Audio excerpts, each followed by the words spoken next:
श्री शिवाय नमस्तुभ्यम मेरे भाई और बहनों। आज मैं आपके लिए महत्वपूर्ण जानकारी लेकर आया हूँ। हमें कौन से चार लोग हैं जिनके बारे में अपशब्द और निंदा करने से बचना चाहिए, हमें आज इस वीडियो में देखने वाले हैं। हमें ये जानकारी गुरुजी की आवाज़ में सुननी है, तो चलिए वीडियो को देर न करते हुए जल्दी से जल्दी हम इन चार लोगों के बारे में जानकारी लेते हैं। श्री शिवाय नमस्तुभ्यम, ओम नमः शिवाय, जय श्री महाकाल।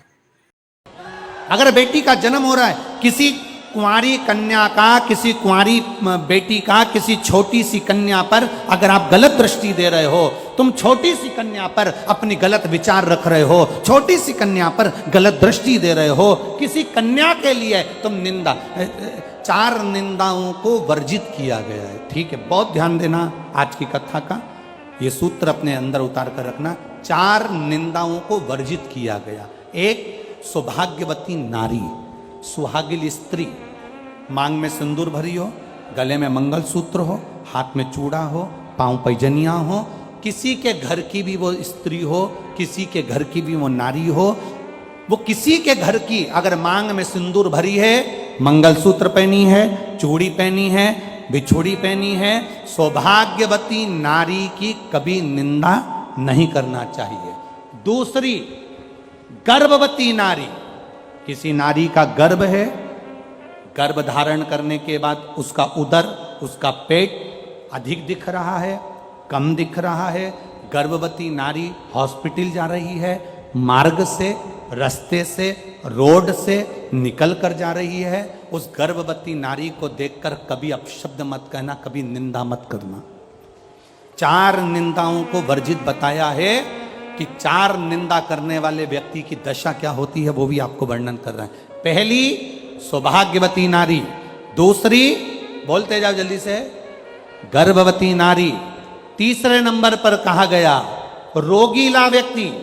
रोग, कोई आंख से अंधा है, कोई नहीं समझ पाता, कोई मंद बुद्धि है, कोई विचार से छिन्नित है, कोई अपने ठाट में रह रहा है, हमें नहीं निंदा करना, रोग ही लावे, उसकी भी निंदा नहीं करी। और चौथे नंबर पर आता है कोई संत, साधु, गुरुजन, ब्राह्मण जन, कोई वक्ता हो, कोई स्मरण करने वाला हो, कोई भगवान की भक्ति में कोई डूबा हो। संत से मतलब नहीं, आप भी अगर भगवान की भक्ति में डूबे हो, तुम्हारे मोहल्ले का कोई व्यक्ति भगवान की भक्ति में डूबा है, कोई संत डूबा है, कोई कथाकार है, कोई वक्ता है, कोई भजन करने वाला है, कोई बच्चा कोई भगवान की भक्ति में डूबा है, हमें उसकी निंदा नहीं करना, कभी नहीं करना।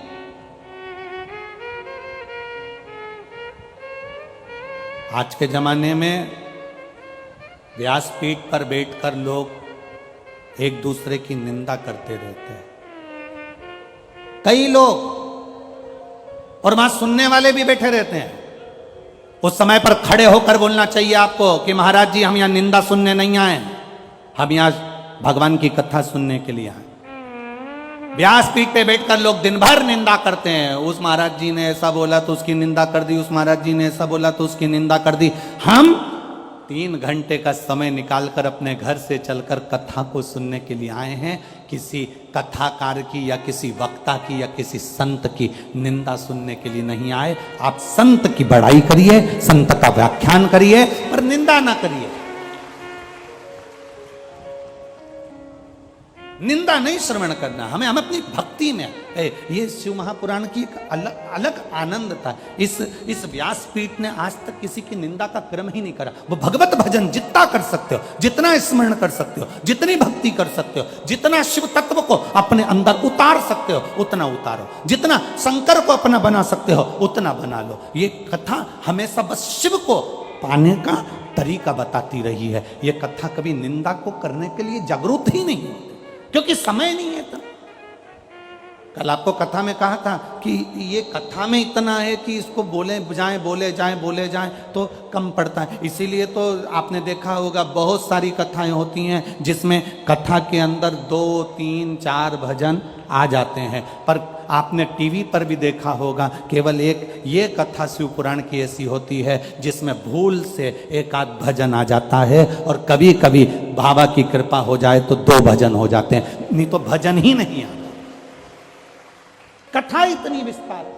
शिव तत्व को हम कैसे पाएं, शंकर को अपना कैसे बनाएं, शंकर को पाने का तरीका क्या हो सकता है, बेलपत्री का गुण क्या हो सकता है, जल की महत्वता क्या हो सकती है, उसको पाने का तरीका हम ढूंढें। निंदा करने के लिए व्यासपीठ नहीं होती कि आप बैठ गए और उस महाराज की निंदा कर दी, वो महाराज की निंदा कर दी, उसके लिए बोल दिया, उसके लिए ना ना ना ना। भक्ति का बल कैसे बढ़ाए,